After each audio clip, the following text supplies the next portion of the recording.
Ricki Monique is a Minneapolis-based lyricist and performer with her own brand of soulful spoken word hip-hop. Along with being a musician, Ricki also works as an educator and community organizer. Xavier Allen Knight is a young painter and educator from Chicago, Illinois, currently residing in Minnesota. His art focuses on storytelling through color and shapes with nuance aimed at inviting Black and brown folks' experience into the broader, ever-changing human experience. This is Artists Interviewing Artists. Nice firm handshake. Thank you. I appreciate that. Okay, so I have a question. Oh. Can you put your foot on the table so people can see your shoe? Why? Because they're so nice. No, I was actually mad self-conscious about like the shoes, bro.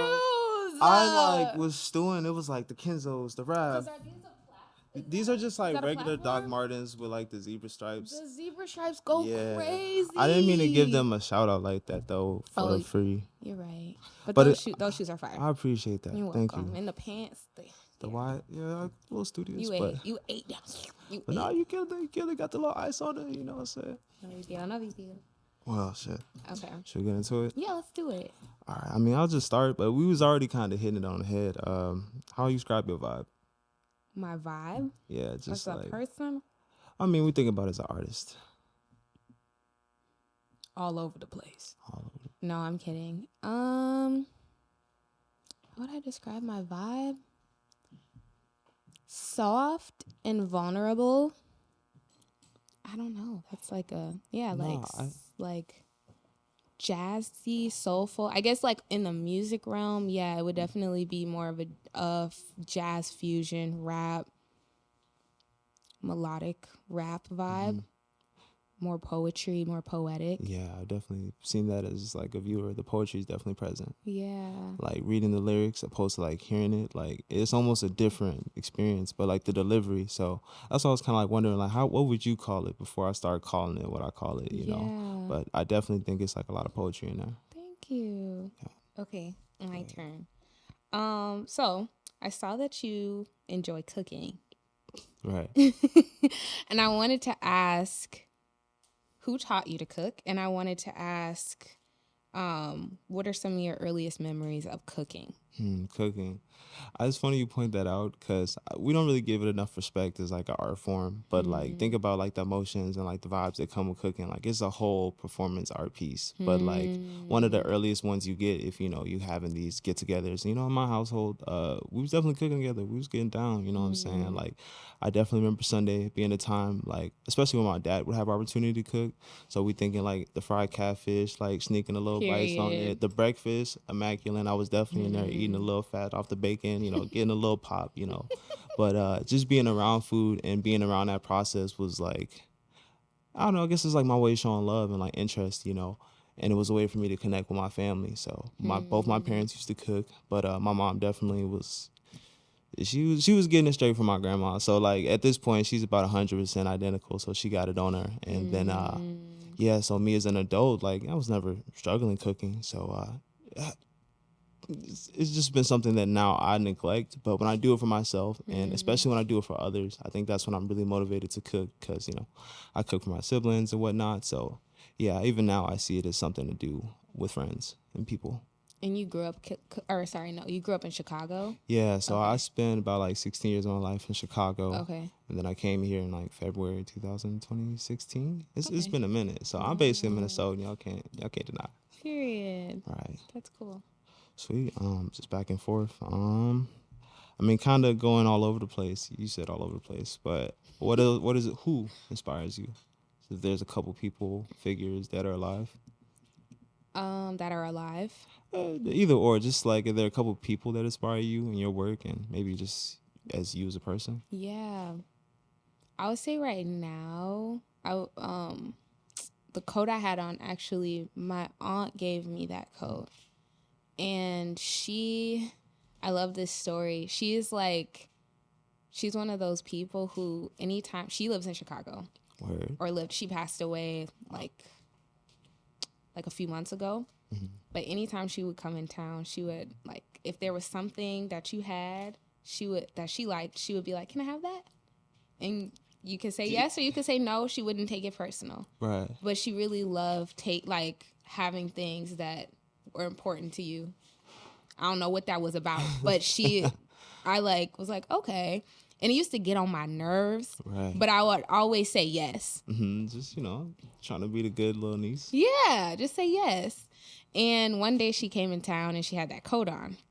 And I was like, this is my chance. Mind you, growing up, I always hated asking for things. I hated asking for anything, because if I heard no, I would feel sad. Rejection. Yeah, I hate rejection. I'm a Leo. That makes sense. And I asked her if I could have the coat, and she was like, yeah, as long as you send me home with a winter coat.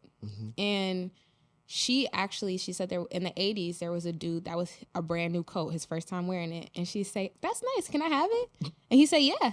He let her have it. What? Yeah. Wow, this is an interesting practice, and just like taking these things that are meaningful. Like, do you think anything about like the spirit or like the energy that comes with that item? I'm so grateful I asked, because she's passed now, and I think there's something that is just to be said about like closed mouths not getting fed, or like not advocating for what you need. And I think like growing up in Minnesota, where people don't often speak like for what they need, or like ask, or don't always say what they mean. You know what I mean? Yeah, I know what you mean. Like, I feel like I'm super inspired by that practice of just like asking for what you need. Wow, yeah, because there's actually so many things out there, and you really do sometimes just, as an example of that coat, you just gotta ask for it. Yeah. That's very meaningful. Yeah, I'm so happy I have it, and it still smells like her. Like, and I've had it for like 5 years now. Wow. Yeah. That's quite the momentum. How about you? Who inspires you? Who inspires me? Yeah. I mean, we kind of already name dropped her, but like definitely my mom is big inspiration. And then there's a lot of, dead artists. So I think I find a lot of solace in reading the stories of how they lived, and how a lot of times they didn't. And it's not even about the fame, but just like, how did they get to it, right? Understanding that it wasn't something like so simple as like social media now, where you could get it almost by chance. But that randomness was a lot more intentional. A lot of people wouldn't see it today, like 50, old, probably not even thinking about it in their daily lives, like the actual attainment of fame. So I do take a lot of solace in their struggle. And then even if I juxtapose that to my mom's life, she's definitely been through her struggles, and she is still like a practicing artist, right? That's dope. She's had a few claim of fames in her life. Like, I think she sold a piece to the mayor of Chicago. She did a couple murals, poetry. Like, I don't know. She be sometimes be gassing me. She always be gassing me up, but sometimes she'll say like, I'm basically just like her at her age, right? So that's always kind of like motivation, but she always goes a step further and trying to say like, oh, you got it though, and really recognizing that, I don't know, I guess I'm standing on the shoulder of giants, it's kind of corny to say, but just like thinking how she paved the way, and I just saw it was so normal at a young age, probably went through a lot of the like trials and errors, not even recognizing it was real trials and errors. So by the time I really tried to take painting seriously, I had about, my whole childhood to pull from in terms of practice. That's so dope. My mom was a teacher, and is a teacher, and I fought being a teacher my whole life, and then went to college and went into education. It's I felt that. Okay, so I'm wondering, did you ever reject being an artist? Oh, for certain. This is an important story for like the people that think that art sucks. Like, that is a very natural phase. It just so happens that I went through that when I was like 13, 14, and it was to the point where I think whenever Instagram dropped, I had the little Nokia phone. We wasn't over the iPhone, but we had the Instagram on the Nokia. And, I was able to see like kind of what's out there a little bit beyond just like, video games and my immediate surroundings, which again, we're diverse. But people were killing it, right? Like, they're like, look at the 4-year-old baby drawing a perfect Picasso. And I'm like, shit, I can't compete with that, G. Like, so I kind of escaped in the clothes a little bit in terms of like having like that unrestricted creative freedom. But in terms of like practicing my work, like it was something that I didn't take pride in, to the point where like every time I go home, like there's so many drawings from like junior, sophomore year of high school just plastered around the house. And like even still to this day, I'm like, Mom, like you see his nose is doing a U-turn. Like we can't be having bro up here looking like that. And it'd be like ASAP Rocky with his mouth open. I'm like, he got 16 extra teeth. Like, take that down, And this is just my heart's criticism of myself, but recognizing that was a phase, And now, like, when I approached art as something like more humbling, right, it was almost like a spiritual practice where I was like, damn, like, between being cold in college, killing it in the social scene, just doing my life, right? What else is there? So when I came back to it like that, not necessarily broken, but just humbled. It wasn't so much a competition anymore. It was definitely for myself, and like, I'm pulling from the 13 years, however many years of experience. This is like 19, so I'm like, well, when we jump into it, we got a lot to say. That's so many years of not recognizing that this was my thing. That's really dope. Yeah, we kind of spun the block. That's on that no, one. I mean that's what we wanted. No, right? We wanted to spin. We spin the block, right? And I mean, I kind of want the same type of questioning where it's like, what in your environment has inspired you, like, to make your work? And I think more particularly, like, your work in 2022. Thank you. Yeah, thank you for like being specific. I'm like, dang, where?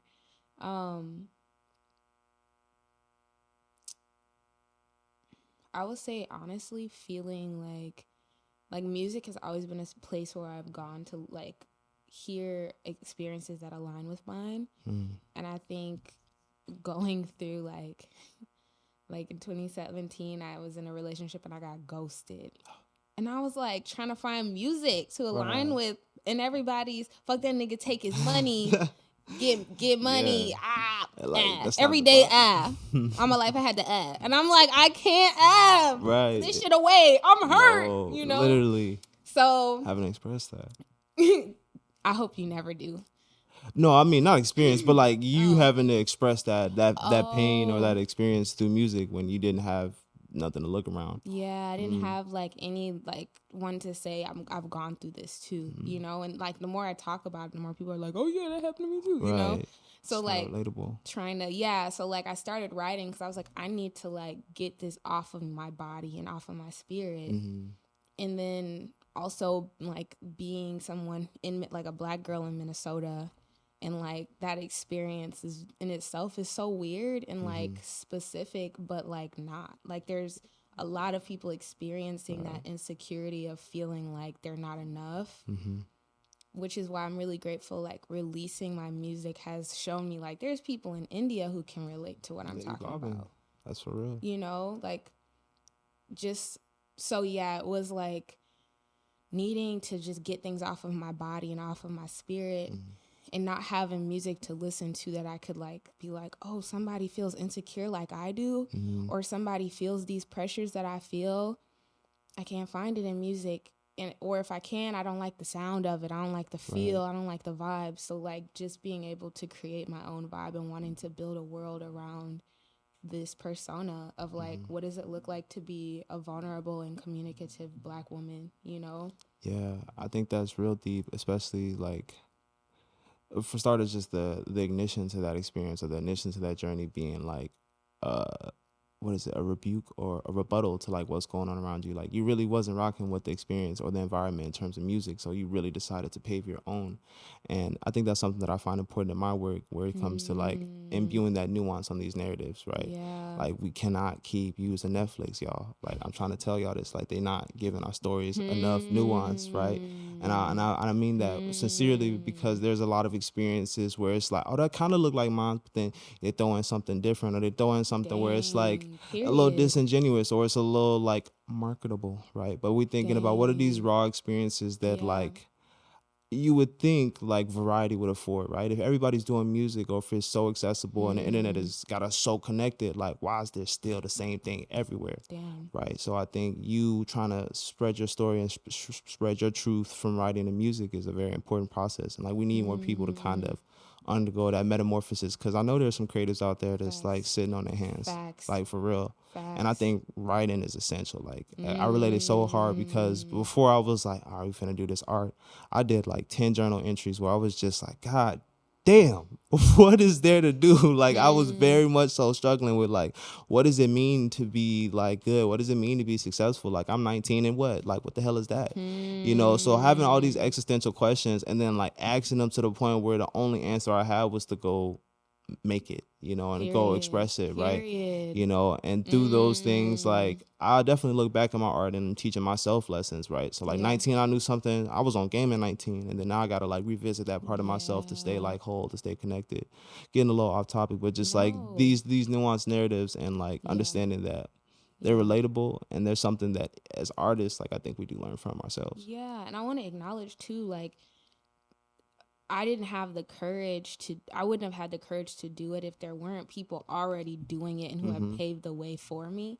I just wanted to take it to my own step. A little more specific, like you were Yeah. saying.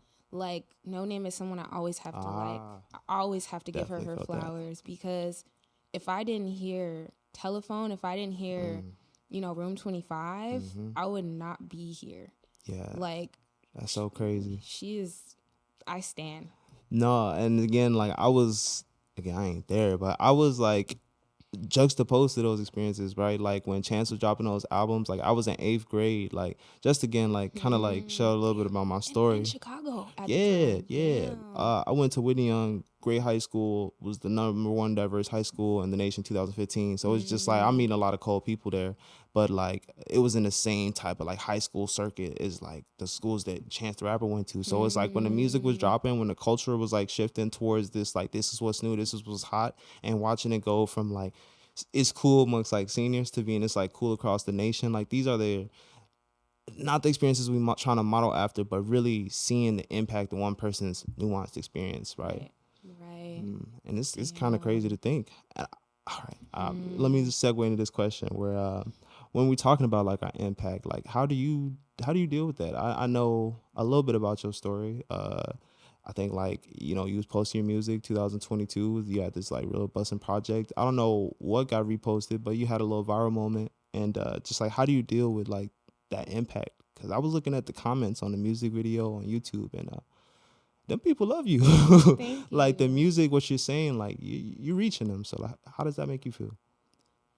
Honestly, I think a mixed bag of like honored that I'm being seen and like that people are receiving my music in a positive way, but then also like a bit like perceived in a way that I'm not comfortable with, and like that's been a reason why I've kind of stepped back from like being super like on social, being super like, and then also I've had struggles with being able to like create from that, of like, damn, do I want this though? Like, do I want people to see me? Do I want anybody to be able to like say something that could like affect how I feel about myself? Or do I want, in just some context too, like before making music, I was holding space in Minnesota and like doing events around art that were free and like for Black artists. And so like developing a community in that way. And then through that was inspired to create music. And so a lot of my music was supported by this community first in Minnesota. And like the people here have put on for me so hard that like when I released Good Seeds and when I was like in this space ready to like release it or even creating it, so many people were like, I'll pull up and help. I'll pull up and support. Yeah, that definitely was a village project. And I was seeing it. I saw the names. The music production was amazing. The video, I saw the credits. Yeah, like community for real. But then like to release it and then to have like people who I had relationships with and known like speaking bad on my name or like that just comes with like, right. just doing, doing gonna you. get the haters, That'll always happen. Yeah, just like people projecting their own stuff onto you. But like, I was like, damn, do I want that? Like, I'm not comfortable with this. I don't like this. Like, what am I going to do? So it's been a mixed bag. It's been like positive and like, I was in LA one time and this Indian woman walked up to me. She was like, I go to India every summer. She was like, are you Ricki Monique? I was like, yeah. She was like, I go to India every summer. And like, I was just there and they was playing your music at the bar. And I was like, crazy. Damn. She's like, we love you in India. I was like, that's crazy. Not like India. That's why I said that earlier. I was like, not, specific. India, like, like some of my largest listeners are in like London. Like people identifying with what I have to say across the world is like I feel so grateful. And I just I knew my music could do that. I knew it would. Like I didn't put all that energy into it for nothing. Right. Yeah, but what comes with that, I wasn't ready for it. And so just like building myself back up and like figuring out who I am in that space, and if I actually want to continue to attract that to myself is something I've just been struggling with. It's definitely real, trying to put some of the human words and experiences to like the literal thing that people crave. Like so many people would like eat their fingers for a viral moment. Like I don't make this up, bro. You feel me? Like people would really do anything for this fame, but to like recognize, and I think especially like being honest, like in these black bodies we have, bro, the way people would try to separate you from your human experience, right? And try to turn you into this other thing and a spectacle. And it's something very subtle, and I think it does take flight, like progressively. You know, again, if you just dropped your first mixtape, you might not feel what we're saying, but like to know that you have impact, like that's a powerful position to hold. And it definitely does. You got to either have like the Bruce Wayne, you got to have that separation, or you got to have that strength or that patience as well. Facts. Okay, I have a question. Go ahead. Starting with a quote. So Jasmine Mans, who is a poet, I don't know, like she was like had a lot of poems that went super viral on YouTube, like in the like 2010s, 2012-ish era. Right. But she posted this video in like 2020, and she was the intention behind the video was to make a distinction between the inspired artist and the craftsman, right? And so she said, "I know we've all said it before that I have not written anything because I'm not inspired. However, the craftsman works in discipline. What keeps the craftsman close to their form and their function is discipline. And what keeps the inspired artist close to their craft is function and inspiration, or the function of inspiration." Right. And she went on to say, or to challenge people to consider what inspiration and discipline mean to you and find where they meet, right? So like finding that balance between being inspired and being disciplined as an artist, and like what does that look like? That's beautiful. Yeah, and I wanted to ask you, what has been your experience with finding balance between inspiration and discipline, and like, yeah, just what's your experience with that? Man, this is a crazy one because I had to set out a few tenets like going into art. Like it was a few things, a few like truths. One, as long as I make art, I'll never be poor. Right. And it's not even just money. We talking about mental wealth and mental intelligence. Like this is something that I can forever learn from if I stay humble to the craft. Never will I try to abuse art. And, you know, fingers crossed, that's the promise I have to make to myself in order to like continue with it. Right. And when we talk about the discipline piece, that's all I needed. If I stay true to that, stay making, stay drawing, we're talking sketching, we're talking. Typically, I work on a larger scale. Like I like to work about 6 feet. Like that's like where we start. Because I like people being able to almost actually throw their bodies into it. But there are other times when we're working about, you know, a narrow framework of like 6 long, maybe 3 across. But again, these are like the finisher pieces. And then other times we're working 24 by 18. But having that rotation of continued work, right, where sometimes we're in the study phase where we're just, you know, as long as I'm touching that paintbrush or that crayon or whatever, and we're just putting marks on the paper, there's something to learn here. And even if I don't want to, you know, we're gonna do it. So there's the discipline piece, but it's like it came with that commitment, right? So I think the inspiration comes when I do the bigger pieces sometimes, and like sometimes that does require a little bit of inspiration. I've recently been experiencing a little more space between my work. I'm used to working at home. Probably for the first majority of like the first 3 years was probably working at home, but there have been times when people would give me space.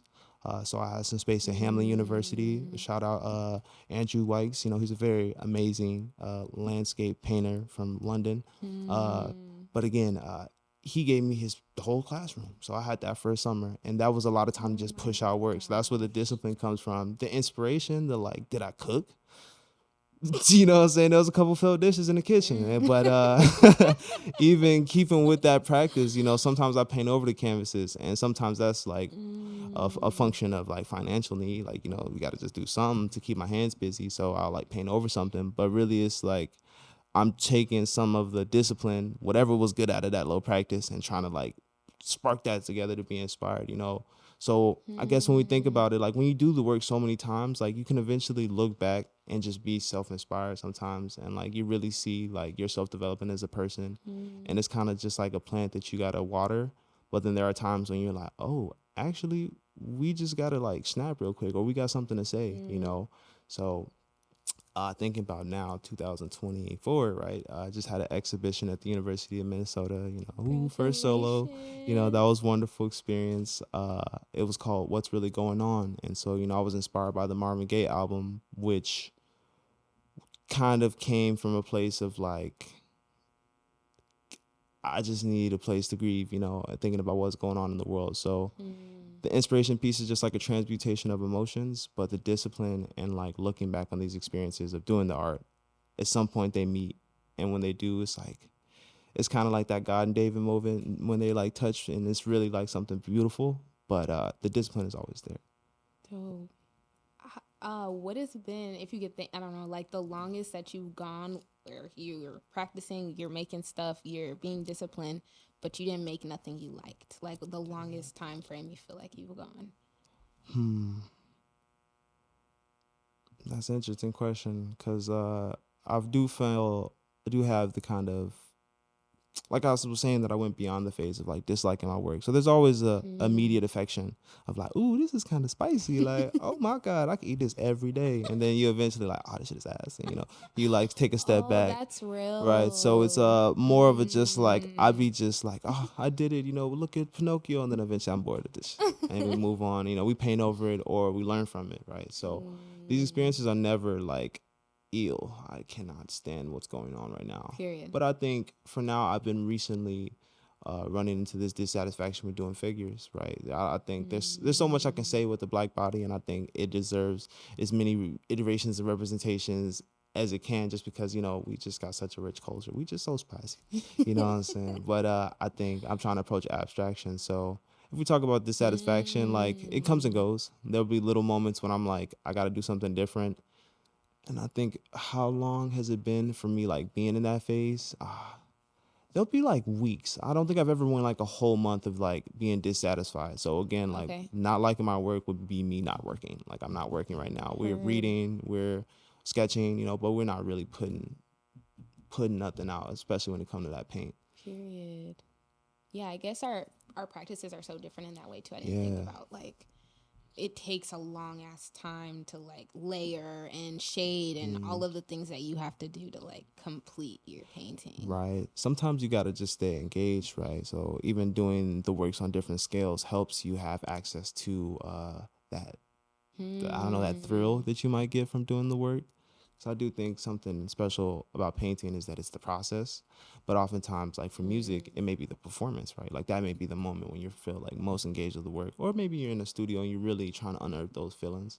But again, like we kind of leaning into it. Like, tell me a little bit more about your process. Like, how has the music been coming? I guess recently, how's your recent process? Yeah, my recent process is writing shit, hating it, writing again, hating it, writing again, hating it. Writing again, hating it. A month goes by. I go back and listen. I'm like, damn, this shit kind of hard. I should keep going on this. Write something new. Oh my gosh, this is so hard. Get to the hook. This shit's ass. So it's been literally just like, I have like, I can't even, in my notes app, there's probably like I write every day. So, or like I've been writing 5 to 6 times a week since September. Beautiful. Probably like for all of those days, there's a new track that was started, or maybe 2 of those days are together to a song, you know. So, and it's not finished. So that's where I'm at, and I think I'm just learning my process as like a creative too, because I know that I don't want to be someone who just like releases music often. Like it takes me a minute to process how I feel, and sometimes that is writing shit that I hate. Right. You gotta work through it. Yeah. And so that's where it's been right now. I made the last song that I finished that I absolutely loved, it's recorded and everything, was like last May. What was the name? Or is it out anywhere? No, it's not out yet. I performed it a lot of times. Okay. It's called Jim BBL. I fucking love that song. I might have caught it. I definitely was at one of your shows one time. And then I was like, I I can't find none of those songs. Where those at? Yeah, like there's a lot of like demos that I have that I love that I'm like, we're just gonna keep them like until I'm ready. I don't No, have for a sure. vision for them, you know, or really any energy to create any type of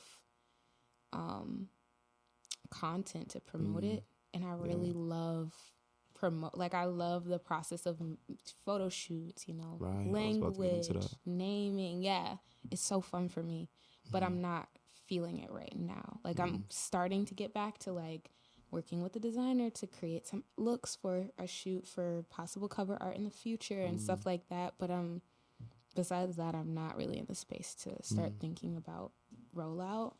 I'm just like, let's keep making shit this year Cooking, yeah. and like just have fun. Like let me do as many sessions as I can. Let me like just make sure I'm writing like 5 to 6 days a week. Like just stay consistent with myself. And so that's my process right now. And a lot of times it's just like wake up in the morning and write. Just as long as I wake up and I write, yeah. Yeah, there's something about that morning work, man. Baby. Like it just be going crazy. Morning Like, brain is great. what time do you be getting up? Oh, it depends. Mostly during the school week, I wake up at 6 a.m. or like work week.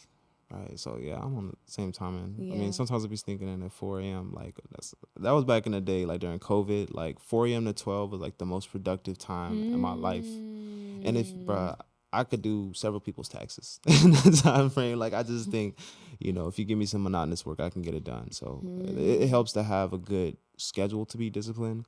You know, and I was a mentor for college students. I would always tell them, like, man, you don't have to study all the time. Just pick the best time.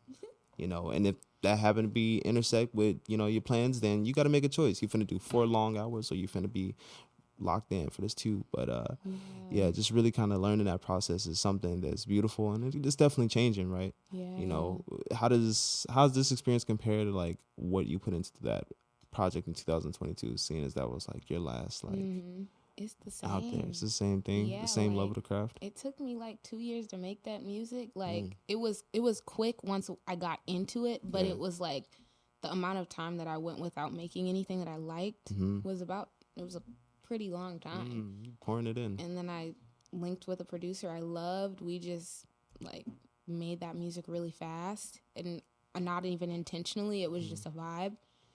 And then it took 2 years to create the promo material for it to actually come out. And so I am very comfortable, almost too comfortable with taking my time. I'm not somebody who's like, I'm going to rush it. And music's not my everything either. So No, it's for like, sure. I'm not even like, oh, I got to get this out. Like, no.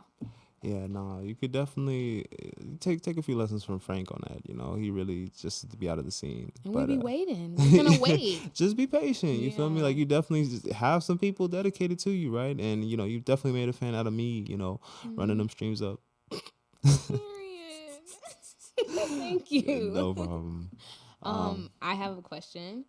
So I read that you are interested in going into higher education as like a educator. Right. So I wanted to ask, like, what has how has balancing like going after that and also like your pursuing your creative practice and like, you know, becoming a well-known and established artist, how has that like worked for you? I've definitely went the this is a life journey route. So this is definitely not something I'm chasing with true intention. Like the fact that I've, you know, had a couple shows, that was just, you know, the fact that I'm here, right? These are just people hitting me up and people having, you know, affection for the little bit that I'm outside really like putting myself on. So I guess it's kind of like a ripple effect in terms of like the way I get opportunities, right? So people will hear me word of mouth, word of mouth, word of mouth, or they'll see me here. That's that guy. So knowing that it's not really in my control fully, and really my job is to put in the work, it's definitely limited some of the things that I have to do. So I do not envy you for having to do rollout and all these other things, these promotion, because like even putting together this show, I was like, you know, they blow my line like, should we do blue, should we do red? I'm like, you know, damn, it's a lot of work, Yeah, you know, it but is. It is. understanding that the craft and like it's much as you love the work, like you can be intentional about the entire process. You can really micro step it down all the way down to like, I need my laces to be matching artwork, right? Facts. So it's a very much so attention to detail when it comes to promoting yourself as a creative. So again, I put that to the side and just pursue life. Life is hard. So, that's that third element. As much as I would love to just have went straight down the trackway and was like, MFA bag, let's go be a professor. Oh, art on the side, I'm there. Rent. No, period. Full stop. So I've been doing my best though in terms of like circulating towards my, I guess, overall destination. So right now I work at the University of Minnesota doing financial aid. So that has keeping me in proximity with the population that I want to eventually serve. Again, I don't want to necessarily teach there, but the idea is that like this is how kids be moving. This is what y'all gotta pay for. Shit, Yeah, so now this is expensive. getting some like inside nitty gritty that will just benefit me immensely as a teacher, like knowing that this is what kids might have to go through. And went to college for philosophy and a minor in education. So really like the last like plug for the actually go be a professor back is just go back to school. But I'm not in really a rush, and I definitely do want to like go to MFA program for the freezy. Like, let me go find the best opportunity. And again, I've had like knocks on my door. Like, there's a fellow at the Northeast Sculpture Gallery, which is where I work now. Who, he's offering to send me to college, in North Carolina. I'm like, maybe. So, but again, just like life will take me there. I don't see this as something that I have to really put much gas into other than making the work. Like that's my number one concern. Period. And the being the professor thing, like it'll come with time. But I do think getting life experiences to eventually go teach students about and just like, learn how to budget for a house. Like this is something I want to know before then I go 360 around and go try to teach somebody about how to draw like the Mona Lisa. Or, again, I want to be very focused on my work, but understanding as a young individual, scratch that, young Black man in America, there's a lot of love and work that I have to put into myself. And then as well as the people around me, I definitely have to let them know that I love them. So between that and rent, the pursuit of being a professor and an artist will happen. That's beautiful. And with you working at the U, it's only 75% off, right, for MFA? Oh yeah, luckily your boy did some time with AmeriCorps, so I got some little money in the bank from them. So I do have a clear runway shot when I go back for a graduate program. Okay, but cool. It would be a 75% thing. Can't do it part-time, so I probably couldn't work my job and do it at the same time. It would be something that I have to like commit to. So I'm kind of in the like, we'll be right back. It's a long pause in the talk show of like being back in conversation with my dreams. But again, the opportunities and blessings that I've had to touch people's lives and be in conversation with creatives like yourself and, Drew. No, y'all ate with like bringing us together. I feel right. So we did. Again, we're kind of just enjoying the journey. But I work at the U too. Oh. Yeah, I know, it's weird. You know what? It's so funny when Eli hit me up about us like doing this. I'm like, okay, like let me think about it. And I went on my U and your show came up. And I was like, all right, that's a sign that we should just I just need to do this. God's telling me to do it. Yeah. So man, it's definitely doing its thing. But thank you. I appreciate just a little bit of love there, But also work at the U. Yeah. I guess a little bit about you. How is your lived experience kind of incorporating with your work? Like what you intend to do as like a person versus like Ricki Monique as the artist. How do they work side by side? Yeah, I have to constantly insist on allowing myself to step into Ricki Monique or like step into like what I need to create. And I think like choosing not to pursue like teaching right out of college was like my first step of doing that. Like, and then walking away from a producer who had me fucked up was another step, even though I didn't have another producer to go to. Right. Then that next producer was actually the person who made good seeds with me and was like really supportive, and then just continuing to make those choices. And now like working at the Wiseman, which is like perfectly in alignment with the work that I'm already doing with Tangible, and being able to do the work with Tangible at the same time and being able to pursue my creative practice, like just constantly insisting on what I need and listening to my spirit, listening to my body, asking God for guidance and being like, I'm gonna listen. Like what we need, you know? And right. like they always tell me what, like, as long as I listen. So like I've just been like very much in that space of remembering like I can always walk away. I'm not stuck anywhere. If something makes me uncomfortable or unhappy, of course don't just walk away right away. Right. Want to be careful. You said bills, you know, but also just like check in with myself. What do I need? And like, yeah, so that has been, I think the journey has just been saying no to things that my spirit tells me to say no to and saying yes. And every time that I don't listen to my spirit, some crazy shit happens. Damn. And we don't need too many of those stories. We right? don't. They come and go, but like I don't want to be like, girl, let me tell you about every time. So, I think there is something to be said about listening to your spirit and like really seeing like your whole whatever you want for yourself, your spirit, your journey, your the change that you want to see, and seeing that is like something very tangible, right? A lot of people be like, but and again, rent, right? But there's something to be said about actually making those choices for yourself and like trying to take a little bit of good with the bad. And kind of even when you were saying about initially about like, oh, Savior, like how you pursuing these things side by side. We complain about the rent and we recognize that we got to show people love, but I think the way that those show up in my life as like things in the way, like these are the problems that I would love to have, right? Because I'm still pursuing the thing. So if the problem of the day is like you gotta go to work or whatever the problem of the day is, like it's that balance, right? So having that thing for your spirit in terms of the music and then also making those decisions is like it gives you a little bit of balance to like, or a little bit of strength to face the problems that you have. Period. That's so dope. One more. Yeah. See, Can I ask? Yes, go ahead. Take it away. Okay. So, and you can say, I should have asked you in advance if you were comfortable with it. So if you're not saying, just tell me. Go ahead. But we were talking about, and you're aware that you paint a lot of bodies, a lot of black bodies. I've seen men, I've seen women, both. And I wanted to ask what your experience is with your own body image and like your body in general as a man, as a black man specifically. That's something very interesting because I actually like to use the bodies as like very nondescript. Obviously, it's a black body, and I want it to be almost impressionable, so you can see yourself in it, even as a person of not color, right? Like just see yourself as this naked person frolicking. Like, what is the emotion there, right? So I try to make them nondescript, but thinking about that in relationship to the way I see myself.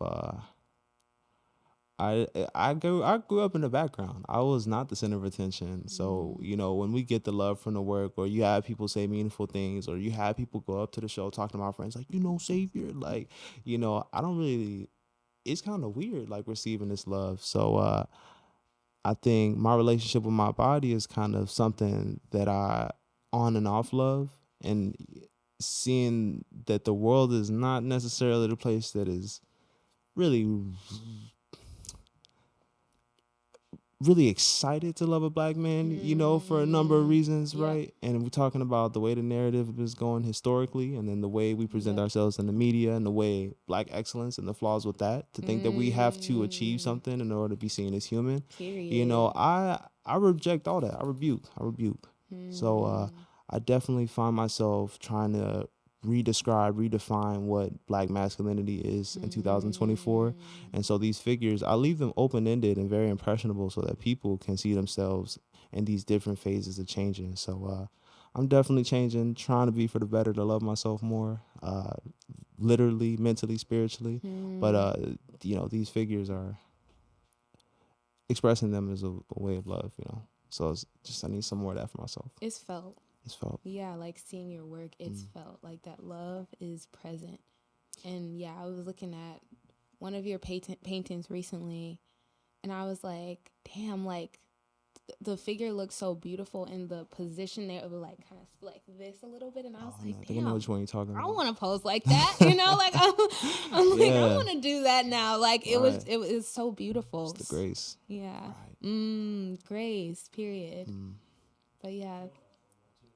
Oh, well, I kind of want to ask the same thing. It was definitely on here. Like, how is love in your work? Like, what is the conversation again, seeing this like art is kind of a product of yourself, and it's always going to have this things like who you are. What is the dialogue of love that you have through your work, and how does that relate to you? I think my dialogue of love is always around, like, it's very selfish. You know, it's very like, how am I loving myself and how am I saying no and saying yes? Kind of like relating to the last answer I had. But then, like, romantic love is something I've always wanted to talk more about in my music. But every time I try it, it feels cliche. Like, I feel like everything that needs to be said about love has already been said. But then a homie will drop a song about love, and I'll be like, damn, that's crazy. You know, like, right. There's this group that's in Canada. I can't think of what cities, and it's they're called Planet Giza, and they're like, do you listen to them? Yeah. Okay, and you know, like Tony Stone, who is the main or not main, no. They're all the mains, period. They're a group, but Tony Stone is the vocalist, right? And I just love the way that he writes about love. I love the way that he writes about relationships. It's very much like giving love story to like the experience of falling in love or being a simp or like always liking somebody. And I love that. I love that he makes me as a Black woman feel beautiful or feel seen through his music, and he's a Black man. I also really love how Robert Glasper, how his music, more the instrumental feels like love. You feel sexy listening to his music. I fall in love with so many songs of his over and over and over again because I just can walk down the street and feel like I'm the main ass character, and it's just sounds like love. It exudes love. The chords exude love. The drums are giving love. Like, it's so beautiful. So there's just so many artists who are expressing love in different ways, and I think that's something that I've been looking for is like, how do I create this like sonically cinematic sound that like people listen to my music, they close their eyes, they can see a whole movie in front of them, you know, or like see their own lives, or kind of how you said, see themselves, like both through instrumental and through lyrics. So that's one what I've been trying to do or like working towards. But I would say like in the music I've made before and so far, it's really about how I'm loving myself and how I'm consistently showing up for myself. I've heard that a million times through every song. Definitely FTG, you know, Pink Posture, just like listening to the name drop. Nah, you know, I was listening on the way here. You feel me? I do my work, but just really seeing that I can hear, especially through reading it, I can read the lyrics and like feel loved, you know, and I feel this call to action to love yourself more, and definitely in a more selfish way, in spite of what people say about being caring or being proper or being respectable. So I definitely see that, and I really do hope you find this more generous love that you're trying to express through your music or whatever it turns into. Yeah, thank you. I love it here. Thank you, Definitely Flavor cozy. Is it hard for you to balance all of those things at once? 100%. Yeah, I'm still finding that balance. I've only been gigging for about 2 years now, so it's always a work in progress. I'm learning to say no to certain things, not only with music, but with everything else too. And like you can't do 7 things well at the same time. Like it's impossible. So I'm trying to kind of bring it back a little bit and be more thorough. Do less things and be more thorough with those things. So.